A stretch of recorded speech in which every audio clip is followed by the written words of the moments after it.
ข่อยไปหาเมียนี่อันนั้นบ่อืมอืม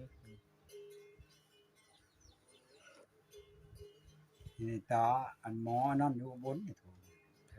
อันนี้อันนั้น เฮ้ยตุจันรับแล้วกูอยู่บน นี่ โอ้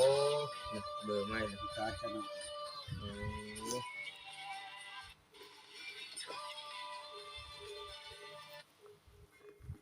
โทรมาแต่ผู้ใดวิระผู้ใด อืม บ้านเมียผู้ใดตำรวจนี่โทรมา อืม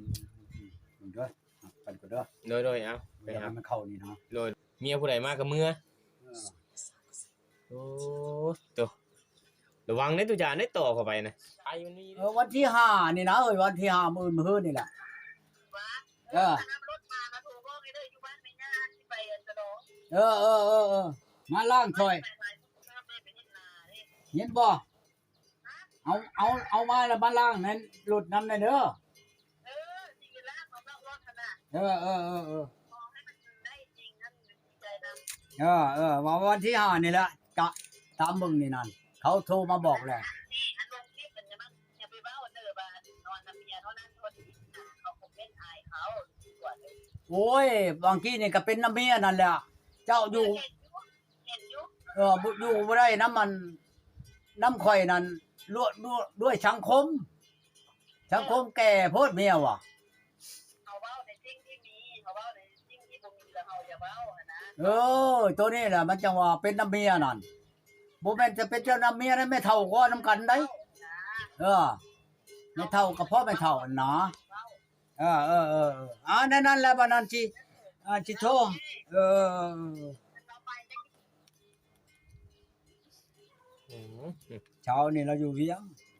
เรามาทีหนึ่งแล้วกับอันหมู่กับน้าสาวเราชาวก็มีน่ะมาเลยแล้วก็มีมานอนนี้แล้วเราไปบ้านผัวเราอยู่พลาน เราก็เป็นห่วงตุจานอยู่ดิเราก็บอกแนะนำดีเนาะ เราหากจะได้บ่ได้ดอกเราหาผู้ชาวให้นะ โอ้ บ่ทันได้ว่าได้นำลาวดอก โยเรากับบ่แน่ใจคือกันแล้วเนาะ ชาวก็มีน่ะมาเฮ็ด จักเข้าสิว่าจะได้ มาเฮ็ดกระทานอันนั้นซื้อขายหำนำมา โอ้ ก่อน ค้า มา ขาย บัด มา ว่า เนาะ มาคือมื้อนี้บัดมื้ออื่นจากมื้อบัดตัวเองน่ะเฮ็ดแล้วบัดชู7มื้อจังได้แล้วเนาะ อืม แล้วเราบ่อยู่ท้าเนี่ยเรานอนคือเดียวแล้วก็มื้อเช้ามาก็ไปชงเราเขาอันนั้นหิวรถแล้วก็มื้อแล้วก็บัดแล้วเมื่อก็ผู้ที่เช้านี่ก็มาแต่บ้านผัวเราก็โทรเอาแล้วก็ไปชงให้เราอยู่อัน อืม หิวรถมื้อให้เรานั่นน่ะ หน่วย กันดอกบ่แม่นหยังดอกน้ำก่อนกินน้ำก่อนเด้อ โดย โอ้ยน้ำข้างแน่ก็บ่กิน บ่กิน จะกินน้ำมันชื่ออันนั้นพุ่นแพ็ค1ชาวพันชื่อมาให้ โอ้ ตัวเองน่ะกินน้ำพ้นกินน้ำชา อืมบัดแตะก่อนบัดยอมกินน้ำสะซื้อน้ำกินซื้อน้ำอันนั้นให้ กินน้ำบ่อ ต่อ ไม่เราน่ะบ่กินเราน่ะเพราะในเฮือนเราเองนั่นอันปานเขาอันขี่เขาย่างกันเหนียวนะวันนี้อยู่ทางเทิงนี่บัดน้ำชางอยู่วันนี้ ยังกินเฉย กินเฉยอ้าวกูจังว่ามาเบิ่งเลย โตแท้ บัดมาพี่บ่กินเนาะจักว่า เขาเลือกกิน อืม ว่าเห็นนั่นเนี่ยผู้นี้แหละ อืม อันนั้นกว่าหมู่ประเชิดกว่าหมู่น่ะ แต่เก่านี่เมียกินอะไรกันเนาะ โอ้ยขนาดเขาอยู่ในเมืองแท้ๆเขาก็ยังกินน้ำผล ผัวพากินเลยกินเนาะ เจ้านายเขาแห้งมากน้ำผลน้ำตกลงมาแต่อากาศรู้บัดบอกกินที่เดียดเอาโก้เดี๋ยวมึงเฮือนเด้แนวคนแนวอันประเชิดแท้ไข่ลูกมานี่ ชื่อมากินเฮาก็บอกแค่จะไข่ยังเฮาก็ชื่อมาให้กิน ไข่ลูก เท่าไหร่ โอ้เพิ่นกินบ่ไข่ลูก อยากกินไข่ลูก เออ โอ้ยในใจมันจะกินคู่คับเข้าพู้นแล้วไข่ลูกนั่น มักเนาะ มักขนาด มักไข่ ลูกใหญ่แห้งคักลูกชับปูมือชับเพียงนี่ ลูกมันก็กิน เอาเบิดทั้งลูกทั้งแม่มันแล้ว โอ้ ยังอีก บ่ธรรมดา เพิ่นมักไข่ลูกเนาะ เบิดยอดมันเลยไข่ลูกนี่ ไป ทุกก้อนบัดเอาแต่ไข่ทุกก้อนให้กินมักไข่หลายเด้ อยากให้ผู้กินเอาน่ะบ่ติบ่ทันเนาะ เออ ก็แน่ว่า อยากหยังได้ชื่อให้กินก็ยังเมื่อยอยู่เนาะ เลือกกินเลือกใช้หยังก็ดีหักบ่อยู่นำ โอ้ เอาโอ้ยบ่มันไปให้มันสมใจเขาซะมันสิพออยู่นี่อยู่ดอกมือมันบาปนั่นทุกก้อนก็บ่จักความเว้าแหละมาได้ไปมาได้ไป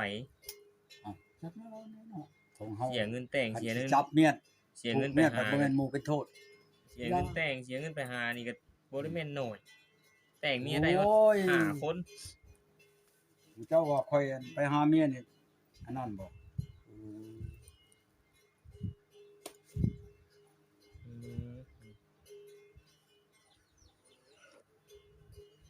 นี่ตาอันหมออันนั้นอยู่บนนี่โถ ไผ อันนี้อันนั้น เฮ้ยตุจันรับแล้วกูอยู่บน นี่ โอ้เบอร์ไม่เลย ตาชนะ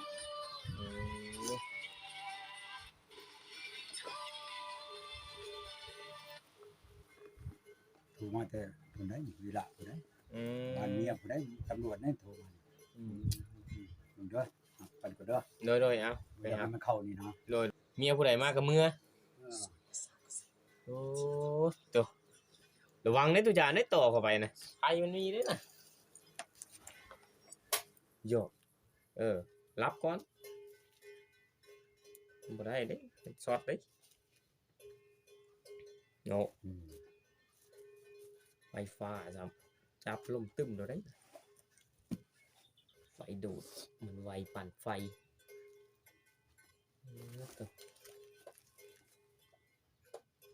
จะชิ้นเย่คือน้องบ่ตุจานวันนี้เย่คือน้องบ่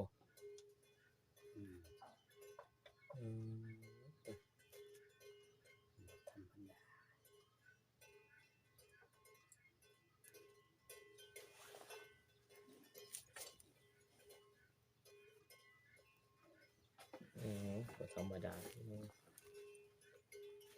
พี่เลยได้ปะโอ้โคมยังไงโอ้เน็ตขาดแล้วน้องตุจานเพิ่นโทรมากินนี่เนาะ เด็ดขาด เมียน่ะเน็ตขาดแล้วจังใดก็บ่มาเนาะ เราให้กอได้ ให้ก็บ่ คนนี้ให้กอ โอ้ ให้กอโลด เอาตู้โจรก้อน ทำประมาณแล้วไม้กอโลดเด้อ โอ้หมายก็หมายนั่นเลย แต่ว่าก็กลุ่มบุรุษ อ๋อ อยู่ซ้ายตอนนี้อยู่ซ้ายบอก มื้อวันจันทร์พุ่นแหล้วตุจานสิไปนั่นเนาะมื้อวันจันทร์พุ่นแหล้วเนาะ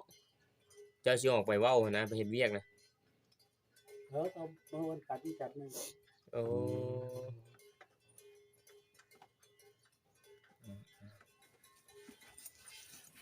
เป็นอีตนว่าซั่นตนตุจาน เราคือที่ต้นคอย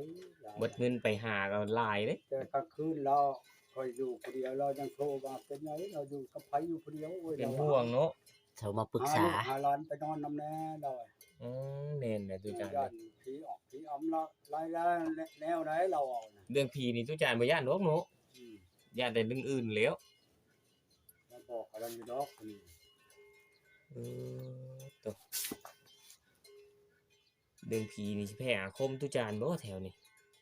แต่ผีแท้ๆตุจานยังไปไล่ เนาะบ่เหลือ เรื่องผีแต่ว่าคนบ่นี่เรื่องโจร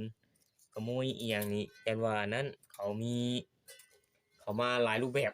บ่ได้ได้คนเนาะ แม่น โยมันยังตุจานคือคอนกลุ่มเลยนะมันยังเจ้าเฮ็ดยังคอนกลุ่มเนาะจริง ทำอะไร แล้วเจ้าคิดนะกี่ฝุ่นบ่ ชักแล้วคือคนเห็นคือคอนในตาของจริง พอแพทย์ตาลายเอาจัก โอ้เห็นเจ้าคิดคอนกลุ่มเลยยังมีกี่ฝุ่น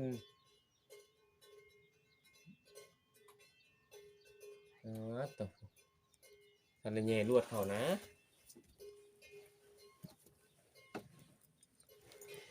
มันอยู่ใกล้พี่น้อง พอแพทย์ลมตวนนะจังได๋ หัวเนาะผ่าเมื่อไรมันช็อตจนใหม่เนาะมันเกี่ยวซื่อๆผ้าเกี่ยวเนาะมันเกี่ยวได้ตัวจานได้ใช่มันคือบุเกี่ยวซะ ของ แท้ ตึ๊บโลด ผมก็แตกจนดำหมดกระดานไพ่ อืม มันสอดมันผ่ามันเกี่ยว มันผ่ามันสีนั่นกูนี่แล้วว่ามันสีแห้งกูนี้มันเกี่ยวเรือไพ่สอดจะสืบว่าเกิดจากกระแส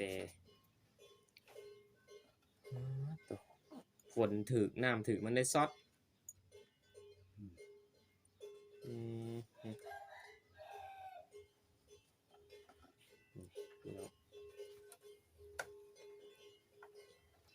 มึงเขาขาหนึ่งแล้วเลยขาสอง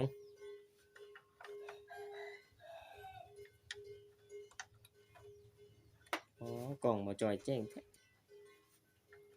สีกล่องคือต่างกันแท้ปะจอย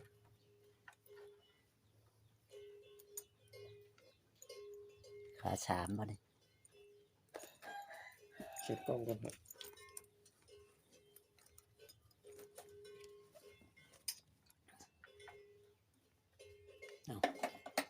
เอาออกใหม่ดิบ่เนาะ คิดว่าเอา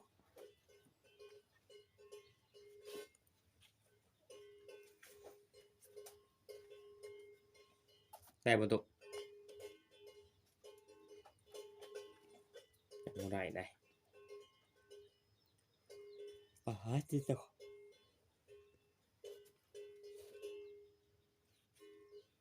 พูดหมุนติ้วบาทนี่ บอกเขาบอกอยู่พุ่นบ่มาเลย อืม จะฮ้องเอาอ่ะเด้ขอเอา โอ้เพิ่นก็ เท่านั้นแหละ เพิ่นก็จัดการให้อยู่ทางนั้นเนาะ อืม บ่มาบอกให้เดินเรื่องให้ บอก ครับ บ่มาแล้วก็นี่แต่ทางการแล้วบัดนี้ โอ้แต่ประตูนี่สิไปมอบให้ทางการ บอกให้ทางการ อื โอ้ ม มีวันจันทร์พุ่นแหล้วเนาะ บ่มาแล้วก็มีแต่ทางการบ่ฮ้อง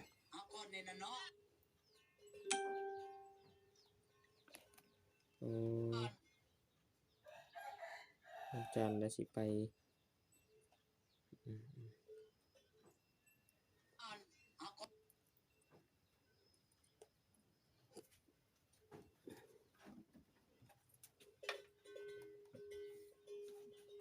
เอาเอา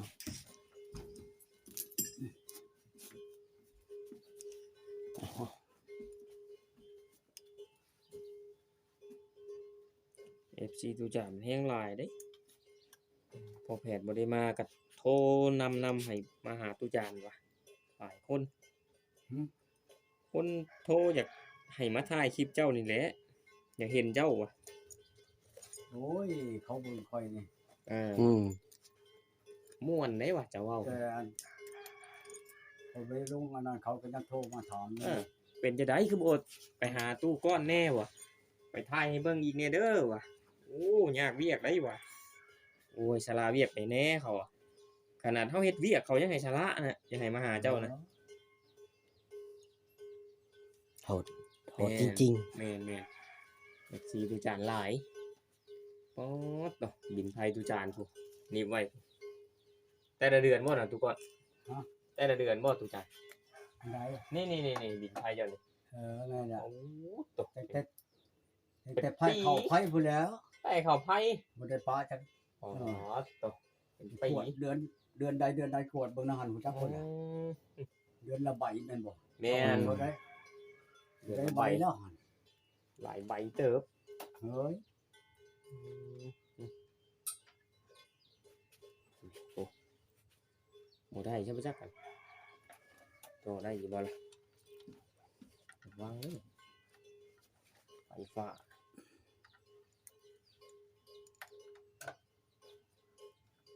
เรียบร้อยเอาต่อแล้ว ๆตอนแล้วเรียบร้อยตอนนี้ แมนเข้าไปแล้วขาหนึ่งอีกรอบสอง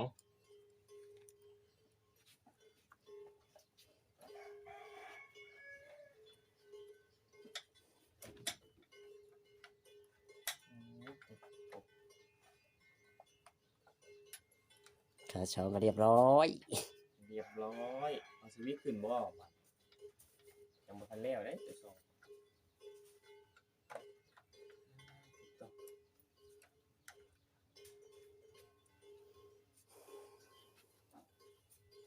โทรมาที่นี่โว้ยโอ้ยเรารวยแท้ๆได โอ้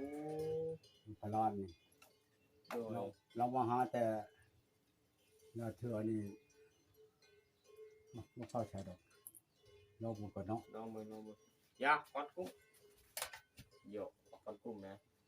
ใต้เบิ้งบัดใต้เบิ้งทุกการกุ้งบ่ โมโห เอ้า จะเปิดแต่ว่าสวิกมันน่ะ สวิตพี่เถอะพี่ เปิดสวิกตัวนั้นน่ะได้ที่เจ้า ตัวนั้นน่ะ เดี๋ยวเห็นดิ โอ้โหโอ้โห ต้องลองผลขึ้นอย่างเห็น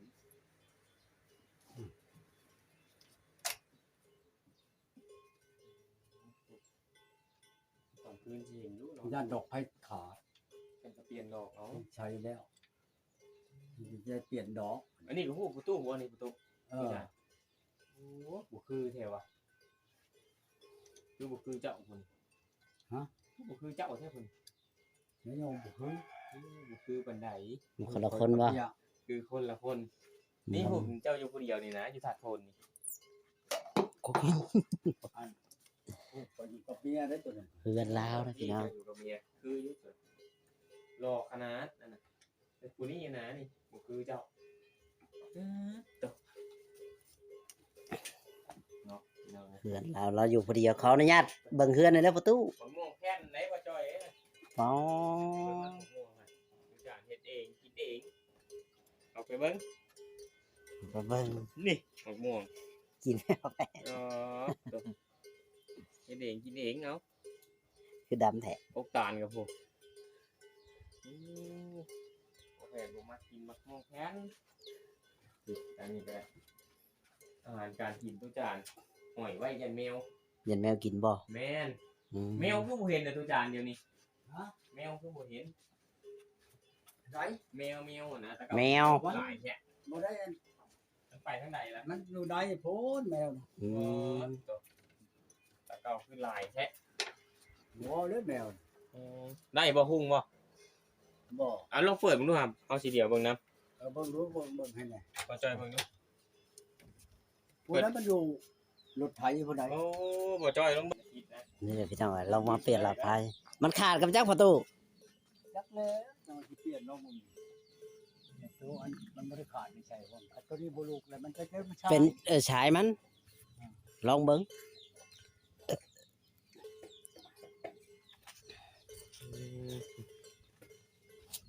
เราสิหาเบิ่งเด้อโอ้จะเปิดหาเบิ่ง ถ้าบังเราเปิดไฟพี่น้อง แม่น เป็นยันซ้ายขันบ่ลูกคนตูด คนตูด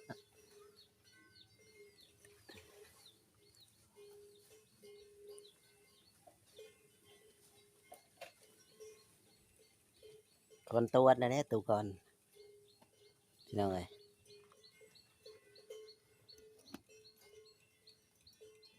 เปิด